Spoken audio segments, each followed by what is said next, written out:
Today on the Marvel Cinematic Universe podcast, we are discussing Loki Season 2, Episode 4, Heart of the TVA. All that and more that we might have some amount of control over. Welcome to the Marvel Cinematic Universe podcast. My name is Matthew Carroll. And I'm Jeff Randall. I'm Ashley Coffin. Holy crap! I'm freaking out. I'm freaking out. Oh my gods! I am too. Oh my Norse gods! Everything's out the window, right? Everything we ever know about all the multiverse is completely out the window after this episode. Is it reset? Is that what happened? I don't know. No idea. We're just all shoulders over here. Yeah. I don't know. Spoiler alert, we're going to talk about Season 2, Episode 4 of Loki. What the hell? What the actual... actual hell? What the hella, if you will? So, I don't think I will. Timely met an... He met an untimely fate. Timely got untimely. Actually, he got untimely. Too soon. It really is. You don't even have to say demise in that case. I love it. I was so in that moment. I was so excited. Holy crap! We get heroic Kang variant. Mm-hmm. Kang variant is time to be brave. It's time to be brave. He's doing the heroic, good thing, potentially sacrificing himself for the greater good to save He didn't save shit. I got a whole different experience from that. I didn't trust him at all. I was like, you guys are idiots. Yeah. No, especially after he put his head in that thing and it said welcome he who remains or whatever. Yeah. I thought that thing, Kang set this up so that his variant would stick his head in this and it would give him all of He Who Remains memories or something. I thought was going to download He Who Remains into his head and he was going to come out, pretend to be... And because it was after that, he was like, it should be me. I should go out there. And I was like, no, he's definitely not timely anymore. This is a different dude. And then, yeah, he was timely. My theory I had last week is completely out the window, but it's even worse. I said that I said on our feedback episode that timely was going to be nothing but a spare part for Kang. He was going to show up, provide the multiplier, and that's all he was. He's got some parts. Yeah. He's in parts. He's now in parts. There are several parts of him around. Yeah. But it's so crazy. They had all that. Whoever Kang set this all up, or it's just random chance all this came together, that the person with the multiplier was there.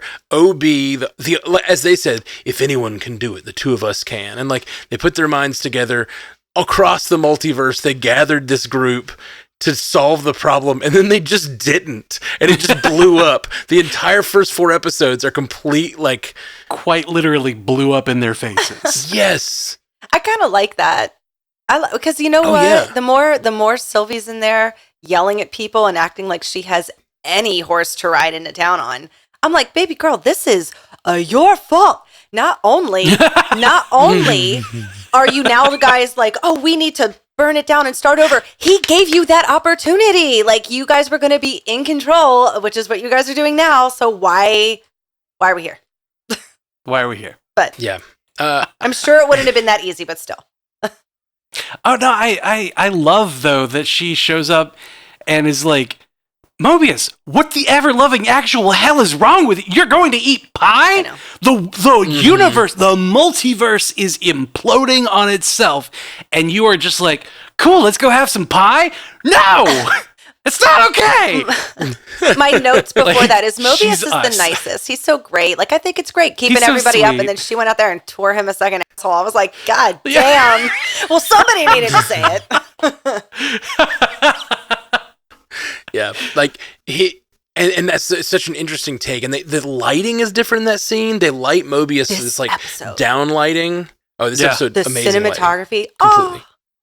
Yeah, and the way they shot Mobius in that scene, he's got this all down lighting, and it gives him these shadows in his eyes, and it kind of just makes him look otherworldly or darker. It's kind of that thing where when you put the flashlight under your chin or whatever. Tell a Scoopy story. I'm starting to think he does know about himself. I don't know. There's a secret there. Well, I just thought it was really interesting. Her interpretation of him not wanting to know is way darker than the rest of what we've all thought. Like, she's like, you got free will. It's all opened up, and you never once have even gone to check just to see if you had a life there. If Some one of those was for you, are happy sheep, Sylvie. Get out of here. Don't tell me how to live my life when this is all your fault, baby. I just want to chew on this grass over here.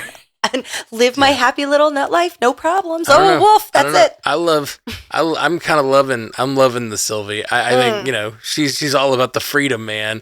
She like, it's all her fault. All this freedom. Obi, when Obi finally said it, this is all you. Somebody ruined my life. Yeah. And then she smiles because she's still proud of it. So until somebody killed who he remains and ruined my life, I was like, oh shit. Talking to you. Obi got himself a spy. Or no, like Obi got himself a point of view and like desires. And well, that's what's so interesting. And that's what I was trying to get at with Mobius is that she says the thing about like, this is just another day at work for you. You're just showing up still at the TVA. You don't care if you have freedom. You don't care about returning to your life. You don't care about any of that. It's just another day at the TVA for you. And like, the timelines are nothing to you. You've been pruning them all this time. Screen. Yeah, just lines on a screen. Doesn't matter to you. And like, basically, she's saying the same thing that Hunter X5 was saying. Bradley was saying in the first episode. Like, second episode. The first half of my notes, I called him Todd, and then I was like, oh yeah, it's Brad. So Mobius is just like getting told left and right that he like basically is like a soulless automaton that means nothing. And it makes me wonder if there's a lot more to him. I'm really curious what we're going to find out about him this season. Yeah, I really feel like we need to really dig into who Mobius is on the timeline and like what made him like what happened to make this variant have to be pulled away. And what if it's a jet ski accident? He's actually the inventor of the jet ski. Actor Owen Wilson kills family of 4 with a jet ski. He's like, I am out of this timeline. Yeah, bye. But that's why I thought it was just such an interesting choice, because when X5 is telling him the same basic information, tell him the same basic thing, like you don't matter, you're not real. It just makes him seem sad, like a sad little man kind of thing. But when she's doing it, it makes him seem almost sadistic, like uncaring. And they did that lighting thing with the eyes, and I just thought that was really cool. Like, if you don't go to see the timelines and see the lives on those timelines and experience it, you don't realize that those are people, that those are actual people's lives that you're ending trillions at a time when you prune that timeline. It's just Sims to him. Yeah. Oh, God. People keep talking about these numbers. Someone wrote in a bunch of numbers last feedback episode about, like, this many trillion was in this character killed this many trillion people. Yeah. And this character killed this many trillion. But like, I'm curious how they exactly figure that out with like all, because isn't a timeline is more than just Earth. Like, it's not like a 6 billion thing. A timeline is like all of space and time, like a universe. His numbers were trillions, most of them. Yeah. I don't know. Math's hard. Yeah, probably based on something they said about Thanos, like how many trillion were snapped or something. Yeah, write back in and let us know. Break down that math for us, because it is very interesting. Yeah, for sure. Or at least like where we get the starting point of like how many people are existing in the universe at that time. What was that character's name who got killed this episode? That he wrote in to say that she's probably like number 3 for the person who's killed the most people in the MCU, Jeff. Oh yeah, Doc. She said, the General Doc. Yeah, General Doc is like my girl. One of the greatest murderers. She was like orchestrating the pruning of all of those timelines. But then I loved her in this episode. She was like, Ravonna, all of us would rather die than follow you. And then yep. General Box is more like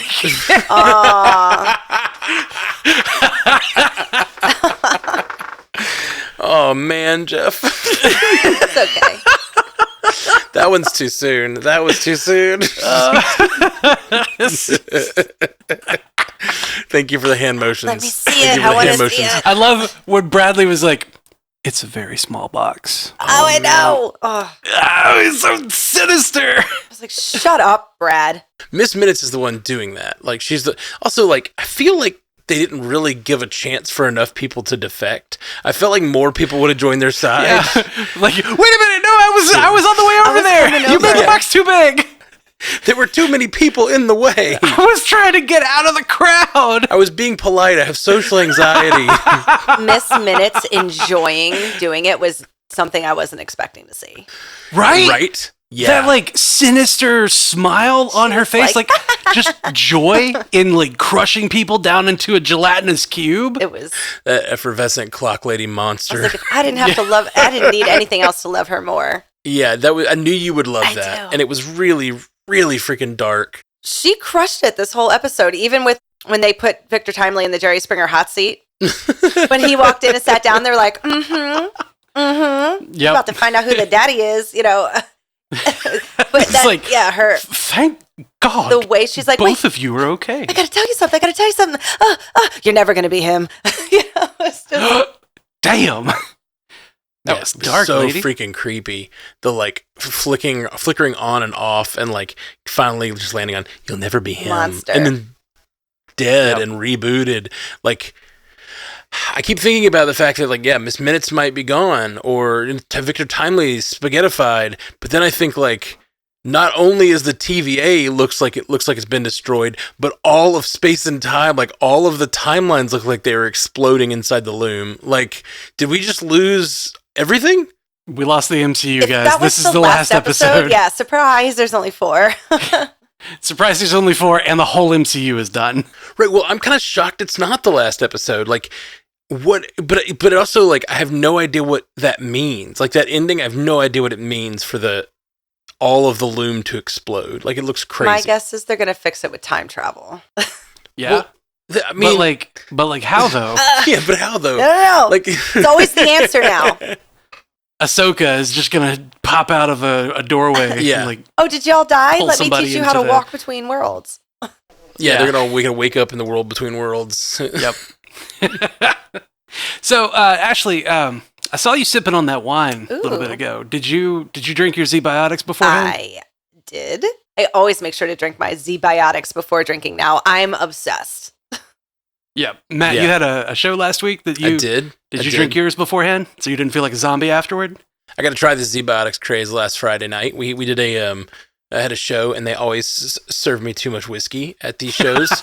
I get too many people handing me shots, and it is like... It's the life of a musician, oh no. Z-Biotics is this really wonderful thing. It's the first drink of the night, and it makes you not feel like a zombie the next day. It's pretty great.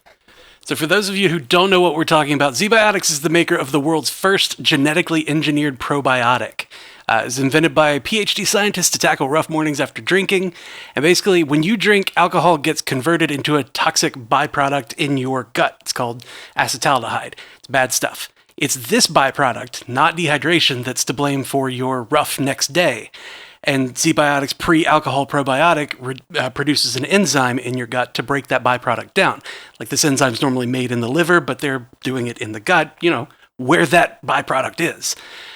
So if you make Z-Biotics pre-alcohol your first drink of the night, drink responsibly, stay hydrated, pace yourself, you'll feel your best tomorrow. Oh, yeah. Ashley and I got to try it before our last episode of Legends and Libations.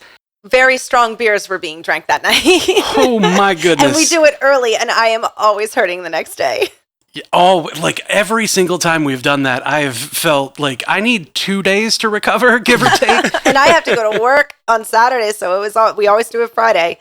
So yeah, I mean, I was up, I was ready to go, I felt great. I felt awesome. I felt like a brand new person. It was probably the best thing that any vendor has given to us. Well, look at me. I look like a peakish little girl. I just look like a little girl today. And I was at Depeche Mode last night, went to a concert, work day, didn't get home till 2 a.m., had to get up at 4:30, and here I am at 10 p.m. I don't even look like I was drinking. That's fantastic.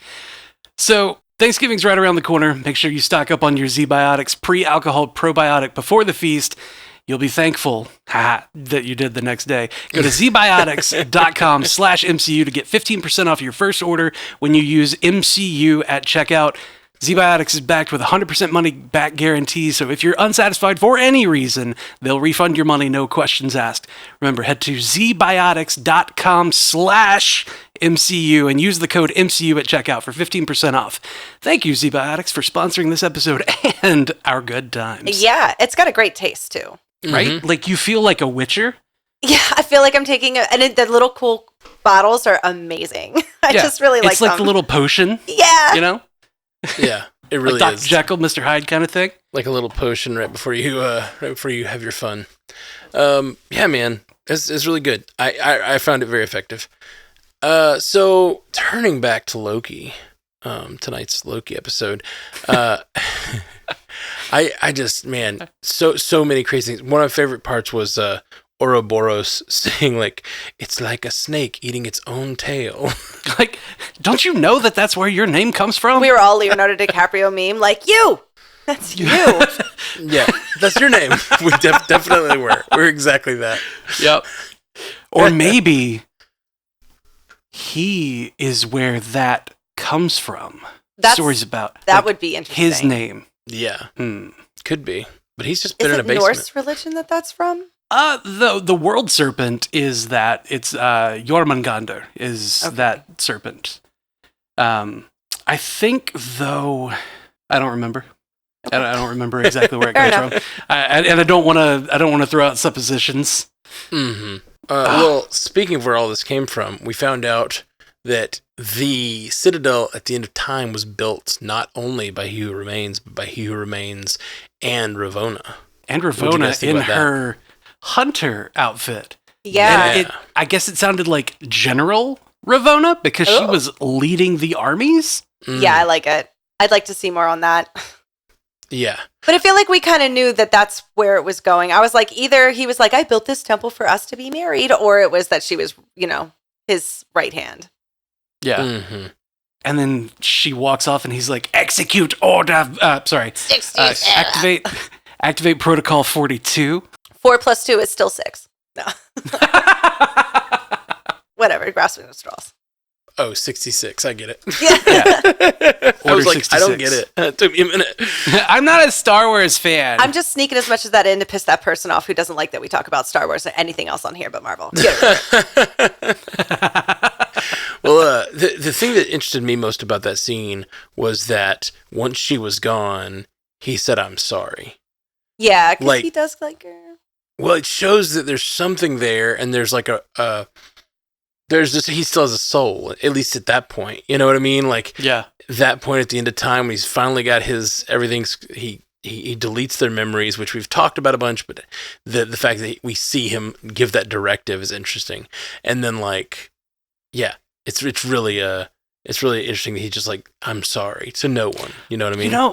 After watching Victor Timely in this episode, I can really get behind the idea that this guy who became He Who Remains and whatever his variants are, like, he actually is a decent person. Because, like, Victor Timely at the hot cocoa machine, when he was like, he's blowing on it and he looks at the guy and he's just like, oh, you're going to want some of this. And just like, hands it to him like, huh? And he's like, no, I couldn't. I kept expecting something to happen. I just don't trust him.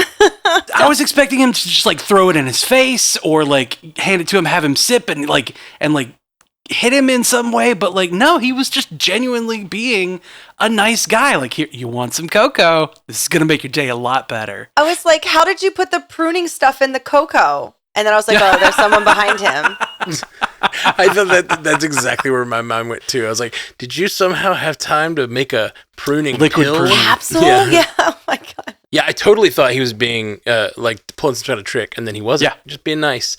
But it ties in. You're talking about him being a good person. It ties into the conversation Loki and Sylvie had, which is like making those kinds of decisions on that scale. No matter what we do, we're playing God. We are gods. Yeah, and we are God. Like, she's like, we're playing gods. I'm like, girl. Do you think that she wouldn't have killed He Who Remains if he acted like he was scared? You believe that? I don't think so. I think she would have cut his head off. I think by that point, she was so driven to, like, I'm going to murder the person who caused all of this.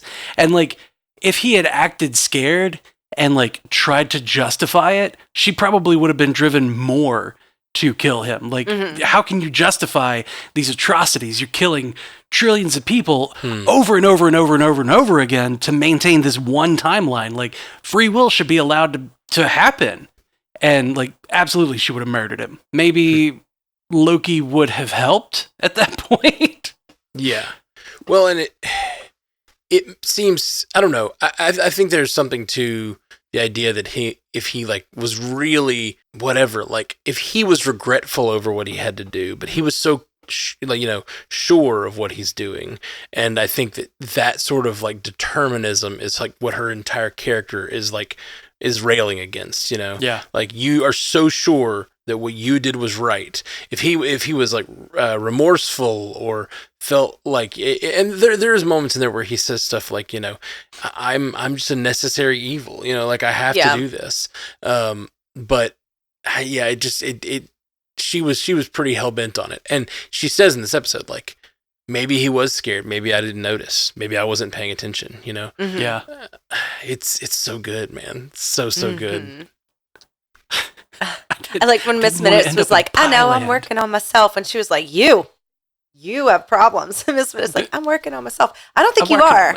I don't think you are. I think she might be. She's doing some coding to make herself better. Angry, jealous girl. She messed up in the coding because she just squished a whole battalion of men. You say messed up in the coding. What was she actually going for? Like, going for squishing. Did she accomplish her goal? Apparently so. The part where Obi's like, if I turn off the thing, everybody, like, this will happen, that'll happen, and people will be able to use magic. They're like, turn it off! What the fuck are you doing? Turn it off! I wanted to see him use more magic because of that. Like, I know they used a little bit. She enchants X5, but that's all they did. I really wanted to see... Right, I wanted to see him go off, because, like, they've been trying so hard to use magic there, and like... Or, like, protection spell so they can walk out on the bridge or something. Yeah, we can use magic now. Yeah. Actually, I'm just going to do a little bit of... and it's in... Load it there with... Exactly. Now the button is pressed. Theory. I have been talking about how I think they're building a team that might be the last left of the TVA. Sure. And the fact they already killed all of Dox's team gives me even more. Like, we already lost like a ton of the people we already knew. Now we have all of the people I've been talking about being on that team in one room. My theory is the TVA is destroyed, but they do some sort of protection spell, and like the beginning of the next episode, the fire is consuming them, but like Loki and Sylvie are holding together some sort of like protective shell around that room and saving Obi and Casey, and then they still have to try to fix the loom while like using their magic or whatever. That room, that part of the TVA that they did their protection spell is... Oh my God. Okay. Can they close those doors? That's the new Citadel. Like the world floating while the timeline goes around it. Interesting. That's the new Citadel. I like that a lot. Or that's how the Citadel got created. Yeah. I dig that. I dig that. It's definitely like, there's definitely a vibe of that with them in that room, and you see the timelines streaming by in like physical form from outside of time. It definitely feels very Citadel-ish. So Ravonna probably got taken back to the other Citadel when she got pruned, or do we not know where she is? The pruning has always sent people to the end of time, or the void, right? So Loki, it's so confusing. It seems like when people get pruned, they just get dropped in a random spot in the void. You're talking about the Loki. So where did other Loki go? That was a specific case because he was time slipping. So what they had to do, if you remember the first episode, they had to like prune him at a certain moment, and then they plucked him. They used that like thing to pluck him out of the time stream.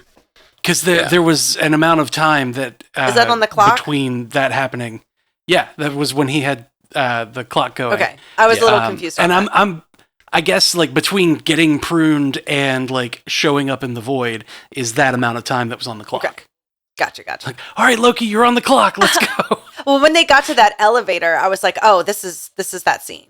When they just got down the hallway and they were getting in the elevator, and I was like, wait a minute, don't split up. And who called it? Who called it first episode, right? He pruned himself. Oh, yeah. For sure. Yeah. Nailed it. For sure. I'm very proud of that one. I feel like that was one of several options that we all threw around, so you can just sit down. Yeah, probably. You could just sit down. But I remember very specifically saying that one. Among other things. You know who else nailed it? OB with his one paint job. With his I didn't have enough time to make models of all of us, and I've only got one coat of paint on it. You. It's not to scale. That's obviously. It's so funny. It's not me. Sophie's like, God damn it, he has a helmet on. You can't tell it's who it is. Got a helmet on. Like, it's nobody. Not helping. Their silly banter has gotten great. I love the, did you download unauthorized games again? Yeah. you know I wouldn't do that twice. Also, he only knows, as far as we know, he only knows Mobius from that one time they met 400 years ago or whatever. Sure. So, like, does that mean while this has been going on, Mobius has downloaded unauthorized games, or OB just heard about it through the grapevine or whatever? Well, I think based on what we saw in the first episode, like, things come in that are tech-based, like the temp pads and various other, whatevers, come in those tubes with a little work order, like, hey, it's broken, and then OB takes it out of the canister, fixes it, and sends it back up. So, like, did you download unauthorized games again? That's true. Probably, like... Unauthorized game. Like, he's holding up the ticket, Mobius did some dumb shit, please fix. Yeah. And OB's like, Mobius. Yeah. Somebody downloaded jet ski porn. Like, we're just going to call it games. We'll just call that unauthorized games. Let's keep moving on. One last conversation I really wanted to touch on or bring up was the annihilation is easy conversation. Oh, that was God. So freaking good. Raising everything to the ground is easy. Yeah. Mm-hmm. But fixing something broken is hard. Mm-hmm. Hope is hard. Hope. Oh.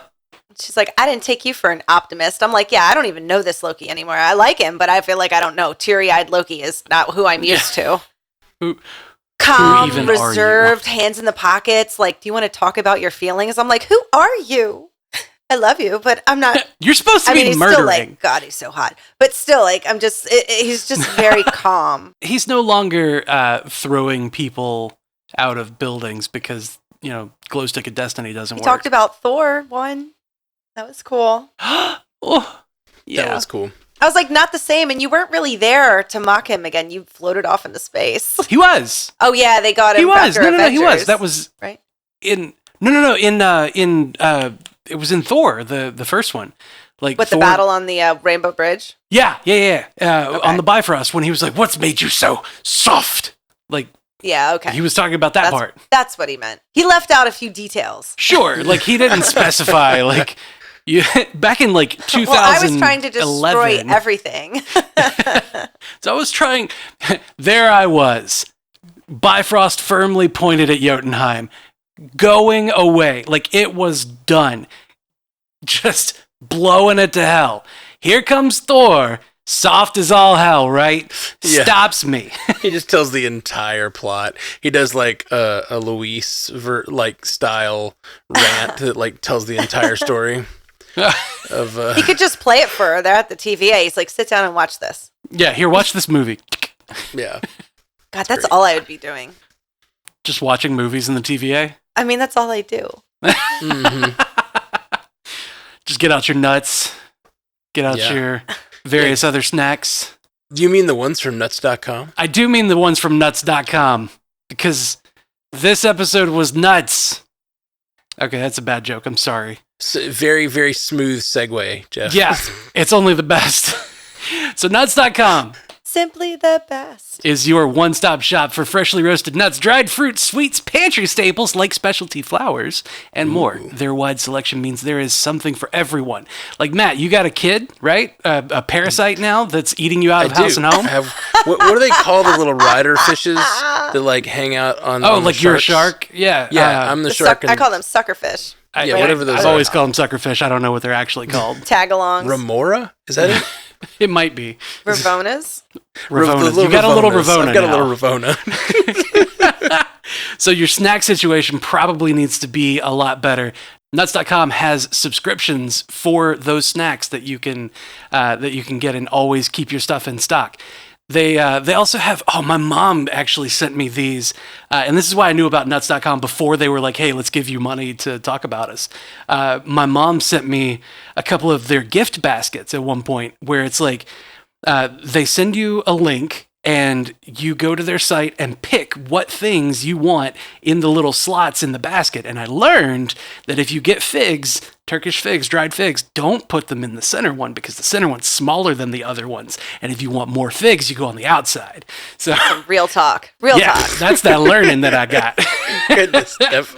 Giving them tips. Real tips. Little tips. So when somebody orders nuts.com stuff for you, you got to be smart about how you put it in that basket because their stuff is so freaking good. The bourbon pecans that they sent to me, I had to give them away because I was going to eat all of them in one sitting. It was crazy. Anyway, so right now, Nuts.com is offering new customers a free gift with purchase and free shipping on orders of $29 or more at nuts.com/MCU.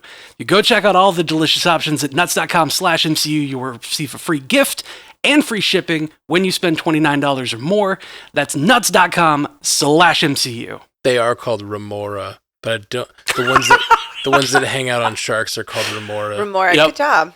Feed your Remora. I don't know if they actually suction to the shark. Yeah, they just clean it. No, they just everything that the shark eats, they just get that stuff and they clean their bellies. So they're like, all right, I won't eat you yet. Yeah, they do look like they're sucking on they like hang out on the shark. Anyway, go to nuts.com, everybody. Nuts.com/MCU. Nuts.com/Remora. No, sorry. No, nuts.com/MCU. Do that one. Get a good deal. Oh, goodness. But no, yeah, like, even just sitting down with the dried mango and I could eat their shit all day. And I have today. I have a problem. Okay, so now we're going to turn to what everyone else has been saying out in Twitch land. We didn't talk about the grandfather paradox, and we did not talk about any of the grandfather paradoxes. I have a lot of questions about all of that. Okay. Because one thing can't exist without the other, so what, I don't know what I'm talking about. Yeah. Well, it's just, the point is, like, nothing can exist without the other, but, like, or they can, and it's a cyclic loop. Like, the grandfather paradox is a paradox, but also it's sort of this, like, if all of time exists as a snapshot, then the grandfather paradox isn't a problem. And it's just that, like, you can go back and be your own grandfather, which is what that comes from. Cap. Or is it just you kill your own grandfather? Why did I immediately think of Captain America when you said that? I don't know why. It makes sense. You can go back in time and be your own grandfather, kill your own grandfather, and not be affected. Yeah. If you kill your own grandfather, you should cease to exist if it's one timeline. Right.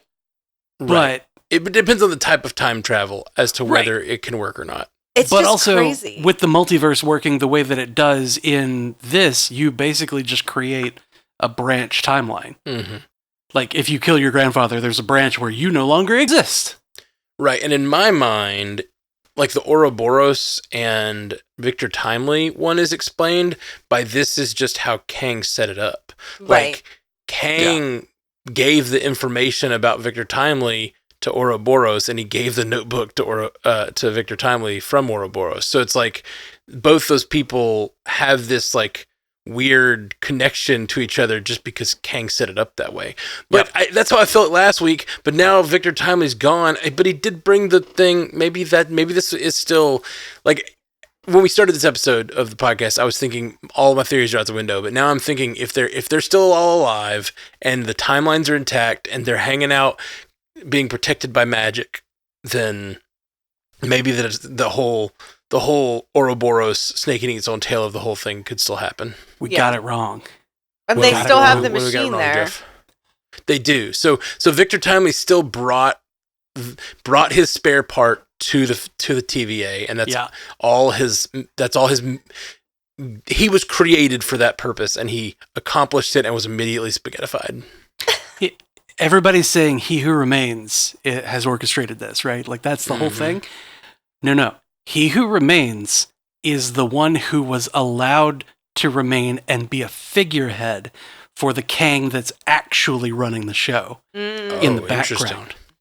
So it looks like He Who Remains is the one that's running it and like setting up, but this guy is playing umpteenth dimensional chess and has that guy looking like he's running the TVA, but actually he's controlling everything in the background and like putting things into place in the timeline and like go do that and bring it in over here and like set up the grandfather paradox between all these branches, but as long as we prune these branches, it's not a big deal. That is possible. And it is like... I like it.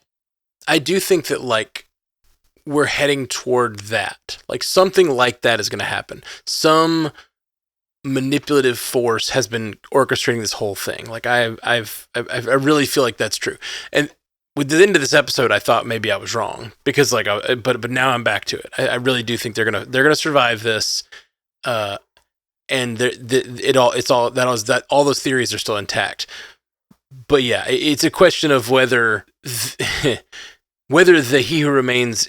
I don't like it being a figurehead just because it takes away the weight of the final episode of last season. Like her killing him doesn't really matter. It's all part of the plan. Yeah, it's all part of the plan. Well, see, I kind of like though that this is like his contingency, which is what he's been saying. It kind of, but you know, like whatever. It doesn't really matter. It's like which Kang is in control, the Kang who was in control or the Kang who is now going to be in control because that Kang set everything else up. It's just like there's some... Exactly. Again, it's grandfather paradox stuff.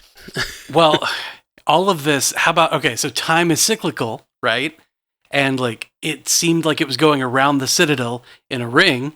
And when he showed them how it all looked, everything was in a circle around him.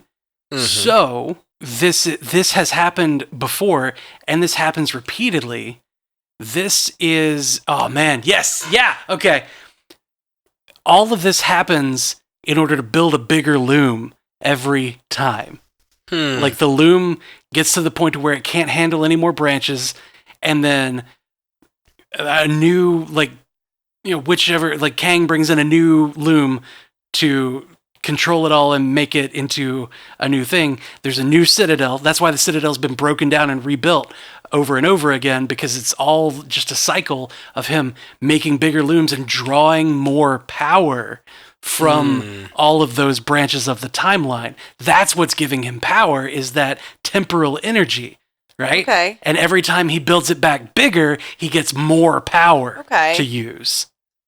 It's possible, except why would you need a bigger loom before now if there were no other branches? Like if because you had the TVA pruning all of those branches to keep it small, to fit the loom until you were ready to expand it. So basically what you're saying is this, if that's a cycle, this is only the second iteration this of is that. Any number of cycles.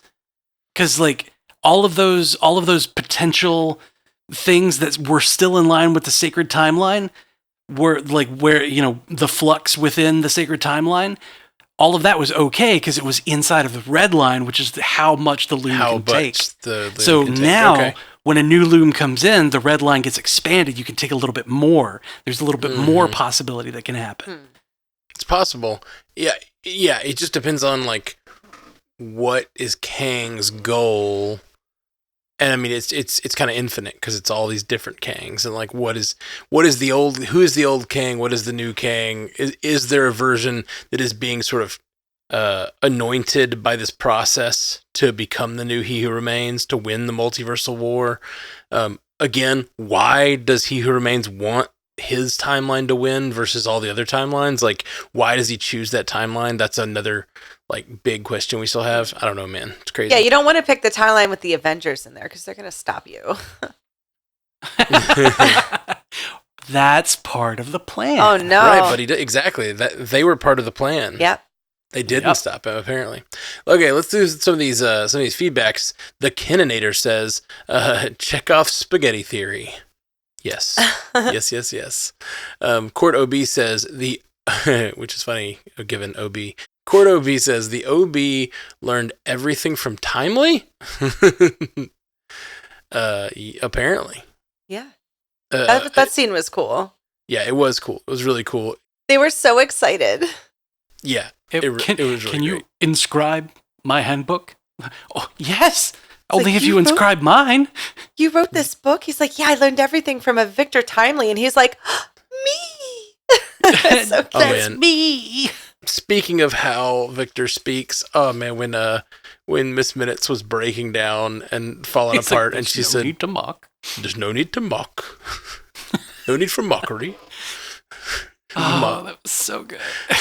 So good. Adele 614. I think that's like Adele the singer, actually. That is actually Adele? Yeah. Oh, hey, girl. Big fan. Girl. Over under 2 cameos from other MCU actors on episode 5. Episode 5. Ooh, what is the over under on 2 cameos? That seems so specific, Adele. It might be somebody we haven't seen yet. Well, yeah, I think that's what Adele is saying. I thought she said MCU, like existing characters. Right. MCU actors will appear in cameos. What's the likelihood that two cameos from other MCU actors will be on episode 5? I'm going to go with 0. Well, they got to get themselves out of this.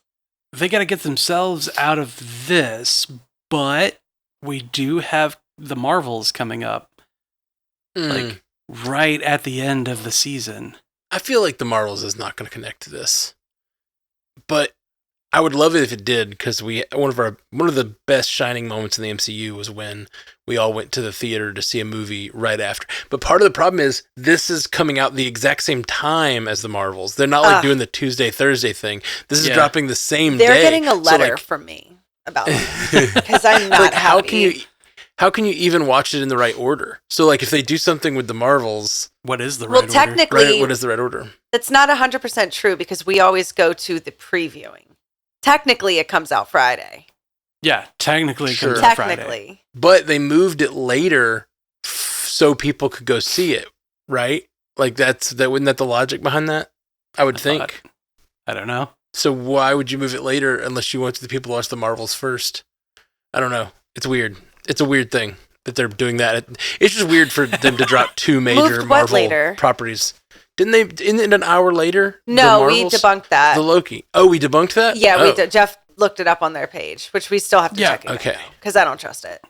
Yeah, it was the official Twitter account. Sorry. I hope that's true. That makes my evening a lot better. Yeah, that'll be much easier on us. Yeah. Okay. I'm gonna say Loki. There's always the possibility of actors from the larger stuff. I'm gonna say cameos. If you include old footage, it's like a 20% chance.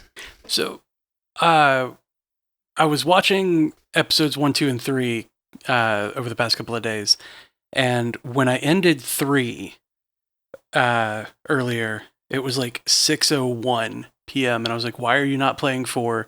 You should be playing 4. Like I did this exactly this way." But it gave me a thing that was like, because you watched Loki, here's Miss Marvel. So I'm wondering, and then after episode 4, it did the same thing of, because you watched Loki, here's Miss Marvel. So what if we get the fangirl and Bruno, fangirl to explain everything and Bruno to actually like science and tech the hell out of it to be like, oh, here's how you need to fix this. Interesting. How would they get there? I don't know. I would be down for a crossover with that, but I just don't see it. I think they've got way too much story to tell for 2 episodes. I have a question. Did Obi say that they could only use their power while they were rebooting? So after he rebooted the system, they probably couldn't use magic in the TVA anymore, right? I don't know, because he said it would take down the dampeners that keep people from using magic. The safety systems would be down. Well, he shut it down. But he rebooted it. It was like Jurassic Park. He shut it down in order to restart it. The dinosaurs would get out, and then you can turn it back on. But maybe that's why they do the gates turn back on. Yeah. At the end. He didn't say how long it'd be down. Like if the safety systems are down, they might. He said it'll take them down. It didn't say how long the reboot takes. He didn't say like do they automatically start back up? He didn't say. Yeah, exactly. You have to reset the safety systems. You have to go in and say start service, anti-magic field. Yeah. There were several Jurassic Park references. They did the Nedry. You didn't say the magic word. Oh my God, yes they did. Yeah. Yes, they did. You didn't say the magic word. Like, access denied. Yeah. Access I was thinking about Jurassic Park so much. Yep. That's so funny. Yeah, I knew I recognized that and that you're totally right. That's absolutely it. It's great. Yep. Jessica Mai says, I'm still thinking this was all orchestrated by He Who Remains. He set up Timely to be a sacrifice. Everything implodes, and this is how he remains. Well, he doesn't like partners, so he had to get rid of him. Wait, he's gone. He had to get rid of all of them. Yeah, he can't be a partner with himself. Yeah, exactly. But he's dead. I think you're on something, Jess. That puts you in a box. Oh, my head. I don't like being in boxes. Sylvie really doesn't like being in boxes. She likes to be free to do what she wants. I think now we see why she doesn't like being in boxes. Yeah, I love that Loki's still playing hard to get with her. When I said, what do you mean, General Box, and I looked at the chat, Jessica Mai was just like, Jeffrey, like all caps. What do you mean he's playing hard? Nothing. To get? I don't know. What, he's like, you left. She's like, I came back. They had so many moments to be, I don't know, like a little intimate or whatever, or like affectionate, and he just keeps being like shutting her down and walking away. Because I mean, it is technically kind of her fault, and he really did try to get her to stop, but. The more he pulls back, the more like Sylvie. You talk so much about that you were talking about that with the McDonald's thing too, like how their interplay is, and I don't see that at all. I just see them like focused on other stuff. Like they're like their relationship is the least of either of their worries in my opinion right now. Like maybe it'll be in the future. Look at each other. I don't know. It might have started as the relationship was on her mind, because like he said to her in the McDonald's parking lot, I know I'm the last person you want to see. She's like, that is correct, and he's like, it's bigger than that. Yeah. Hey, she kissed him though. Yeah, but she kissed him to distract him. There's a little bit. They have opinions about each other, and they have a prior relationship, but like them like hooking up or whatever, I don't think is like the purpose behind what they're doing at any point to me, but like they're arguing about real shit and like I don't we don't have time for our bullshit relationship thing, Sylvie. The multiverse is ending. Yeah, I don't know. But it's just interesting because we watch the show so differently sometimes. But like, sorry, I love it. Sorry, I just saw in the chat. How about this? With the magic dampeners now gone, Mobius has powers that are magic based that he finds out about. I was wondering who else might have magic, because they're like, shut it down, like they don't care. But like, who else in the TVA might have magic? There could be other people and they just don't know. Yeah. Interesting. Okay. Data948 says, I know this is a Loki episode, but WWBN in Werewolf by color was so good. I love both versions. Werewolf by Night, yeah. Yeah, they released that in color this month. In Technicolor. I haven't watched it yet, but I'm looking forward to it. I haven't watched it either. I remember, though, that the Bloodstone was the only thing that was red. Mm-hmm. They did Technicolor at the very end. Yeah, like it was throughout most of the whole thing, it was the only thing that had color. That, and I think Man-Thing's eyes. Mm-hmm. But then, at the end, it did the Dorothy open the door to Oz thing. And then, we got to see the beautiful red jacket that Elsa had. Yeah. I just want to see if it's going to be like gory, because there was so much blood splatter in that I'm like, oh, of course they're doing it black and white. But now I'm like, it is MA. Let's bring the buckets. Yeah, they make it really safe. Well, speaking of, Spark Sam says, secondly, a while back you guys had a cast about what was the scariest thing the MCU has had, and I had it was Mysterio Spider-Man fight. It's now officially people being crushed. Yes, I know it was off screen, but the look on X5 and B15 said it all. I agree. I think it was actually more effective because they did do a little bit with the audio. I know Ashley's like, I wanted to see it. Just blur it out in the background. I just kind of want to see what it did. I want to see what it does. Yeah, just show me like a shadow, like they did with Werewolf by Night when he was transforming, and she was like, and like it was the shadow of him transform. Oh my god, that would have been like, I want to see General Dox become General Box in the shadow. So it just becomes a tiny box with everybody in it, and then opens again? Because that wouldn't be very gory to look at if it's just all contained in a box. So like, I wanted to know what happened. Yeah, does it stay as a box, or does it like, do they die? You can hear do like they die and then it opens and they stuff just kind in of the spill out? Yeah, exactly. It's just mushed together. It turned into really a Lucio gross. Fulci movie. It's just like every sound I have, just do it. Get them all out there. Press every button. All right, guys. Well, that's the feedback. Any other thoughts on this episode? Let's see. Blanco Baguette said Casey has how many Infinity Stones? Oh, shoot.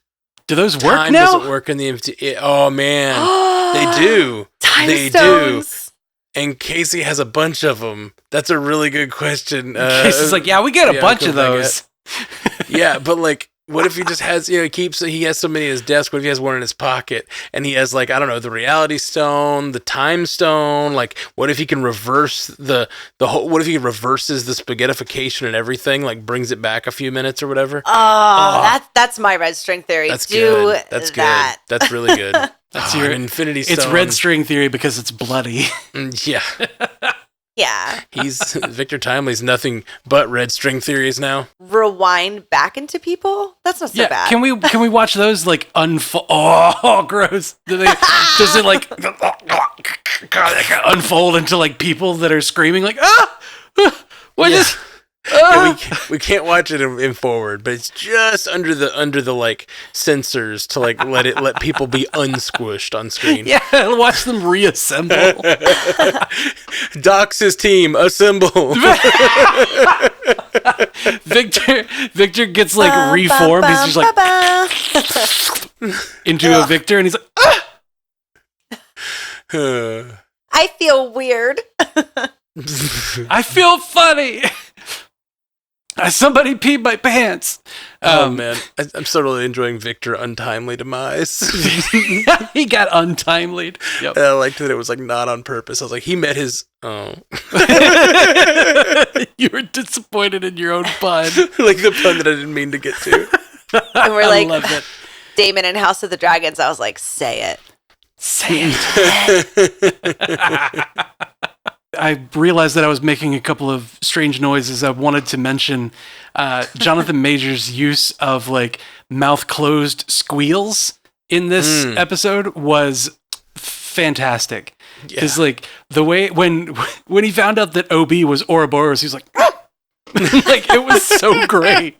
He's full on like Beaker. Yeah, he was just squealing internally. Imagine going into a place like that and seeing murals. Giant gold murals of yourself, like of yourself. Yeah, he turned around and was like, "Oh, that's my face. That's me." Oh, with better hair. His hair was fantastic. It is fantastic. I will not be taking questions. So fantastic. I'm into every version of Jonathan Majors, but I'll take Kang. The He Who Remains is my favorite version of Jonathan Majors. I was like, I'll stay here at this Citadel with you. He Who Remains. What do you want to do? You want to play It doesn't have to be a partnership. You want to play chess? Yeah, I'm not your partner. He's also really freaking good in Lovecraft Country. I love that version of him. I don't know if you want to put this on the cast, but a side note, I saw that his request to have the trial dismissed did not go through, and they are going forward with his trial. Yeah. So that will... Yeah. It's time to find out what's happening, because I know that it's like the whole MCU is kind of going to be in the hands of what happens with this. Yeah. It's like its own TVA. Yeah. What are we going to do? I don't know. What are we going to do? I don't know. Speaking of, I cannot wait to see what happens next episode with like this moment and what this moment means. Yep. If they don't survive it, what does an explosion of the loom mean? Like, it's crazy. If someone crazy shows stuff, up, man. I would give anything for it to be Doctor Strange and Clea. But I don't know if we're going to get they're pretty expensive. But what are they doing? They're running around trying to stop that stuff. They're fixing incursions. Yeah. And like, this was kind of the ultimate incursion right? of different universes colliding into one because the loom is that. Absolutely. How cool would it be if he's like traveling into the whatever dimension he thinks he's traveling into to fight a monster, and it's just like Loki and his friends like hanging out in a little room. Oh, like, Loki like, wouldn't know that he met him. Damn. Right. Yeah. No, he wouldn't remember him. Oh, I have been falling. I know we don't get that. Well, but Doctor Strange would be like, are we cool? What are we all doing with him? Are we okay? He's a psychopath. Why is everybody okay with him? Yeah. Doctor Strange would know who Loki is because he would know him from like trying to conquer the Earth. Yeah. All right, guys. Well, that is our podcast for today. We'll be back with a feedback episode on Tuesday. So keep in the feed. Throw subscribe. the send email. Some feedback. Yeah. Email mcucast@gmail.com, and we'll talk about your feedback. What are you thinking? You think all our theories are BS? Do you have any good red string theories of your own? We want to hear them. We'll be back soon, guys. Peace. Until next time, true believers. Bye. I was going to do like a Miss Minutes one, but I don't think I could nail the accent. She's like, bye-bye. Bye, y'all. Bye, y'all. Yeah. Thank you for joining us for the Marvel Cinematic Universe podcast. And a special thanks to all of our subscribers at patreon.com/MCUcast. You make this show possible. And a huge shout out to both, that's right, there's two of them now, Illuminati tier patrons, Walter Kreisky III and Lieutenant Bongo. Thank you, guys. If you want to find all of our fine Stranded Panda podcasts, go to strandedpanda.com. And for a video version, check out youtube.com/strandedpanda. And if you want to take part in our live streams, go to twitch.tv/strandedpandatv.